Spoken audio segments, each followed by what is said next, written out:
see if there's any questions from the audience for now.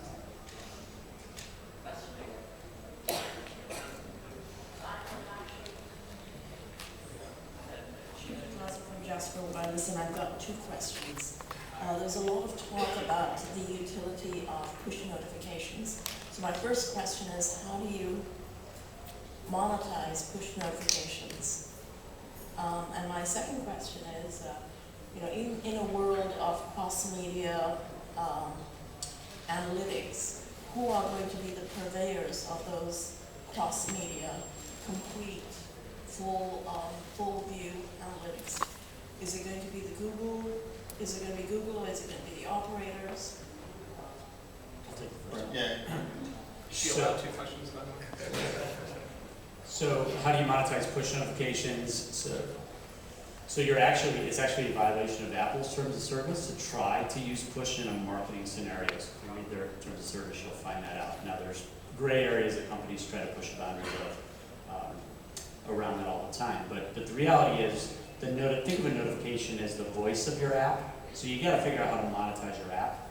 And then the push is the voice. So it's the thing that reaches out and talks to your customer and brings them in. So you shouldn't be trying to monetize the push directly.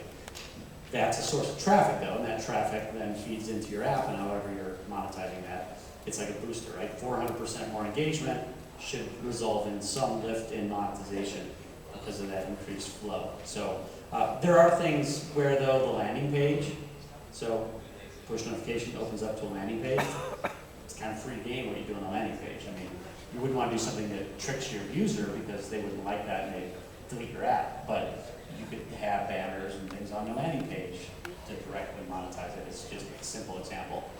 But like Groupon, Groupon sends out their daily deals. They use us for the push notifications for daily deals. It's massively influential on the revenue. And but because it's tied directly to the purpose of the Groupon app, they're allowed to do that. But if another app decided, if a weather app decided to jam down daily deals, Apple could probably flag them and say that's, people are going to your app for weather, not deals. So there's a lot of gray area, but that's just a little bit of insight into it.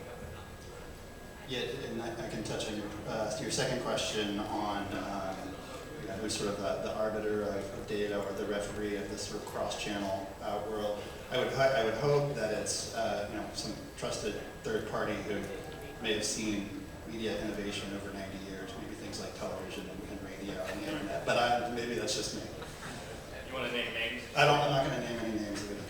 So actually, let me answer the question. Actually, because what is happening is that actually MMA has raised a significant level of funding, well into six figures, and we are actually paying Nielsen to figure out that very question. And so hopefully in some number of months here or sooner, there actually is a methodology that Brent Market can pick up and take advantage of and use. I think the opera thing's interesting. AT&T just basically backed away from their mobile media platform. So I think it's tough for the AT&Ts, the Verizons of the world. They had massive sales of their businesses, right? That conflict in many ways to being a data provider or a media company. So I guess my personal opinion is that's probably not the answer. I think it's going to be someone who has more of a holistic cross-channel view of the world, who is more focused on attribution, media, folks like around here. Hey, listen, I want to thank the panelists. We need to move on to the next session so we can wrap up the day. But thank Dave and his group for all that they've done. Very helpful.